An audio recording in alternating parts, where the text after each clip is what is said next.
ವಿಜಯ ಕರ್ನಾಟಕ ವೀಕ್ಷಕರಿಗೆ ಸ್ವಾಗತ. ನಾನು ಶಂಕರ್ನ ಹೆತ್ತು. ಭಾರತ ಪಾಕಿಸ್ತಾನ ಈ ಎರಡೂ ದೇಶಗಳ ಹೆಸರು ಕೇಳಿದ್ರೆ ಇಡೀ ಪ್ರಪಂಚವೇ ಒಂದು ಕ್ಷಣ ನಿಬ್ಬೆರಗಾಗಿ ನೋಡಿದ್ದೇ ಹೆಚ್ಚು. ಅದರಲ್ಲೂ ಕ್ರಿಕೆಟ್ ಅಂದ್ರೆ ಸಾಕು, ಅದೇನೇ ಕೆಲಸವಿದ್ರು ಮ್ಯಾಚ್ ನೋಡಲೇಬೇಕು ಎಂದು ಕಾದು ಕುಳಿತವರ ಹೆಚ್ಚು. ಇತ್ತೀಚೆಗೆ ನಡೆದ ಪಹಲ್ಗಾಮ್ನ ಭೀಕರ ದಾಳಿಯ ಬಳಿಕ ಪಾಕಿಸ್ತಾನ ಭಾರತದ ಬದ್ಧ ವೈರಿ ದೇಶವಾಗಿದೆ. ಭಾರತ ನಡೆಸಿದ ಆಪರೇಷನ್ ಸಿಂಧೂರದ ಪೆಟ್ಟು ತಿಂದು ಪಾಕಿಸ್ತಾನ ಒದ್ದಾಡುತ್ತಿದೆ. ಈ ಹೊತ್ತಲ್ಲಿ ಮತ್ತೊಮ್ಮೆ ನಿಮ್ಮ ಕುರ್ಚಿಯ ತುದಿಯಲ್ಲಿ ಕಾತುರದಿಂದ ಯುದ್ಧ ನೋಡುವ ಸಮಯ ಬಂದಿದೆ.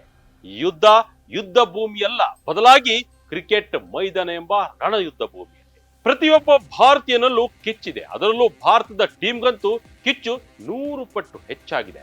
ಎಸ್ ವೀಕ್ಷಕರೇ, ಇದೇ ಭಾನುವಾರ ಸೆಪ್ಟೆಂಬರ್ 28ರಂದು ಭಾರತ ಹಾಗೂ ನಮ್ಮ ಸಾಂಪ್ರದಾಯಿಕ ಎದುರಾಳಿ ಪಾಕಿಸ್ತಾನ ತಂಡದ ಏಷ್ಯಾ ಕಪ್ಗಾಗಿ ಫೈನಲ್ನಲ್ಲಿ ಮುಖಾಮುಖಿಯಾಗಲಿವೆ.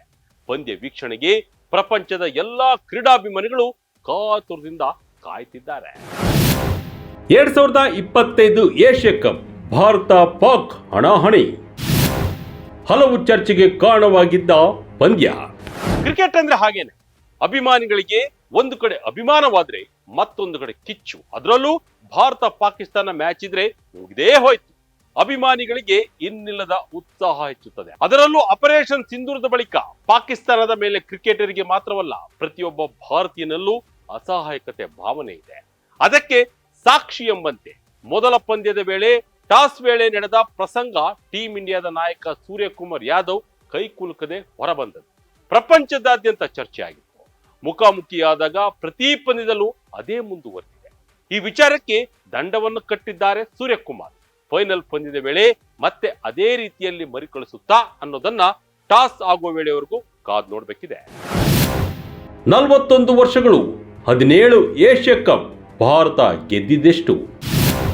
ಮೊದಲ ಕಪ್ ಗೆದ್ದಾಗ ಇದ್ದ ನಾಯಕ ಯಾರು? ಭಾನುವಾರ ನಡೆಯಲಿರುವ ಪಂದ್ಯ ಬಹಳಷ್ಟು ನಿರೀಕ್ಷೆ ಹುಟ್ಟುಹಾಕಿದೆ, ಹಾಗೆಯೇ ರೋಚಕತೆಯನ್ನ ಹುಟ್ಟುಹಾಕಿದೆ.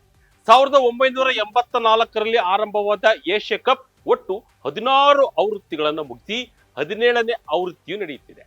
ಇದುವರೆಗಿನ ಟೂರ್ನಿ ಇತಿಹಾಸದಲ್ಲಿ ಭಾರತ ದಿಟ್ಟ ಪ್ರದರ್ಶನವನ್ನ ತೋರಿದಲ್ಲದೆ ಅತಿ ಹೆಚ್ಚು ಬಾರಿ ಕಪ್ ಗೆದ್ದ ಕೀರ್ತಿಯನ್ನು ಹೊಂದಿದೆ. ಜೊತೆಗೆ ಅತ್ಯಂತ ಯಶಸ್ವಿ ತಂಡವಾಗಿ ಹೊರಹೊಮ್ಮಿದೆ. ಒಟ್ಟಾರೆ 11 ಸಲ ಫೈನಲ್ಗೆ ಲಗ್ಗೆ ಇಟ್ಟಿರೋ ಭಾರತ ತಂಡ 8 ಬಾರಿ ಗೆದ್ದಿದೆ. ಇದು ಸೇರಿ ಒಟ್ಟು 12 ಸಲ ಫೈನಲ್ಗೆ ಎಂಟ್ರಿ ಕೊಟ್ಟಂತಾಗಿದೆ. ಆರಂಭದ ಅಂದ್ರೆ 1984ರ ಚೊಚ್ಚಲ ಏಷ್ಯಾ ಕಪ್ ಗೆದ್ದ ಹಿರಿಮೆ ಭಾರತದ್ದಾಗಿದೆ.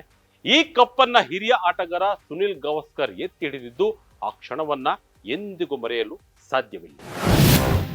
ಭಾರತ ಪಾಕಿಸ್ತಾನ ಸಾಂಪ್ರದಾಯಿಕ ಬದ್ಧ ಎದುರಾಳಿ.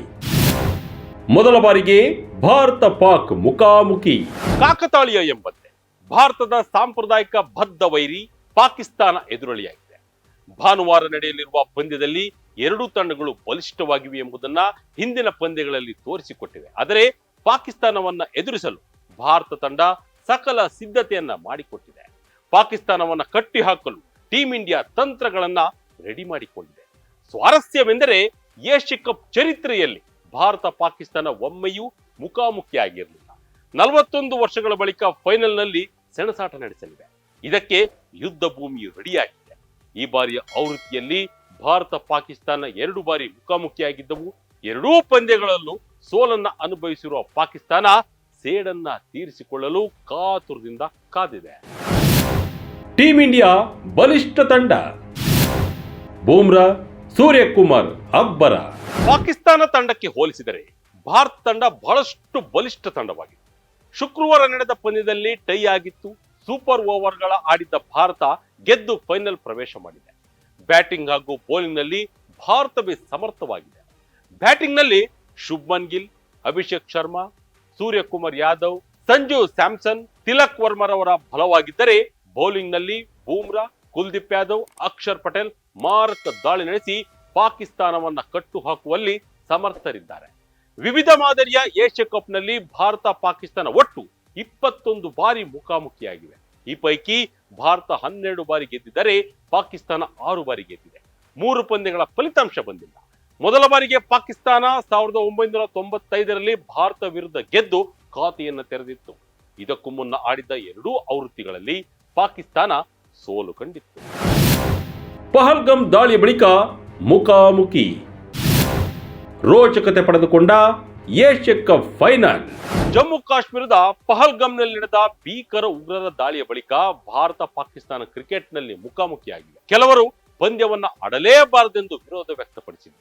ಚರ್ಚೆಗಳು ಕೂಡ ಎದ್ದಿತ್ತು. ಆಪರೇಷನ್ ಸಿಂಧೂರ್ ವಿಚಾರದಲ್ಲಿ ಉಭಯ ತಂಡಗಳು ಈಗಾಗಲೇ ಕಿತ್ತಾಟ ನಡೆಸಿರುವ ಕಾರಣಕ್ಕೆ ಭಾನುವಾರದ ಪಂದ್ಯ ಯುದ್ಧ ಭೂಮಿಯಷ್ಟೇ ತೀವ್ರ ಕುತೂಹಲ ಮೂಡಿಸಿರುವುದಂತೂ ಸತ್ಯ. ಅದೇನೇ ಆಗಿದ್ದು ಪಾಕಿಸ್ತಾನದ ವಿರುದ್ಧ ಭಾರತ ಗೆದ್ದು ಏಷ್ಯಾ ಕಪ್ ನಮ್ಮದಾಗಲಿ ಎಂದು ಎಲ್ಲರೂ ಪ್ರಾರ್ಥಿಸೋಣ. ಇದಾಗಿತ್ತು ಈ ಕ್ಷಣದ ಇಂಟ್ರೆಸ್ಟಿಂಗ್ ಸ್ಟೋರಿ. ಇದೇ ರೀತಿಯ ಸ್ಟೋರಿಗಾಗಿ Vijaya Karnataka website, YouTube page, Facebook page follow ಮಾಡ್ತಾ ಇರಿ. ಧನ್ಯವಾದಗಳು.